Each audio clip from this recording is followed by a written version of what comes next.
இன்னைக்கு கிருத்திகை தை கிருத்திகை நம்ம வீட்டு சமையல் பார்க்கலாம். சாமிக்கு படைக்கிறதுக்கு சாப்பாடு வச்சுக்கலாம். இதெல்லாம் வந்து சைவ காரணம், அதெல்லாம் அசைவ காரணம் எடுக்க மாட்டோம். சாப்பாடு போட்டுக்கலாம்.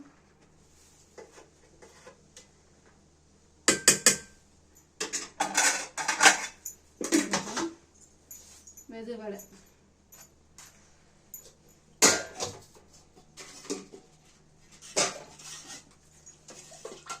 கத்திரிக்காய் முருங்கைக்காய் சாம்பார்.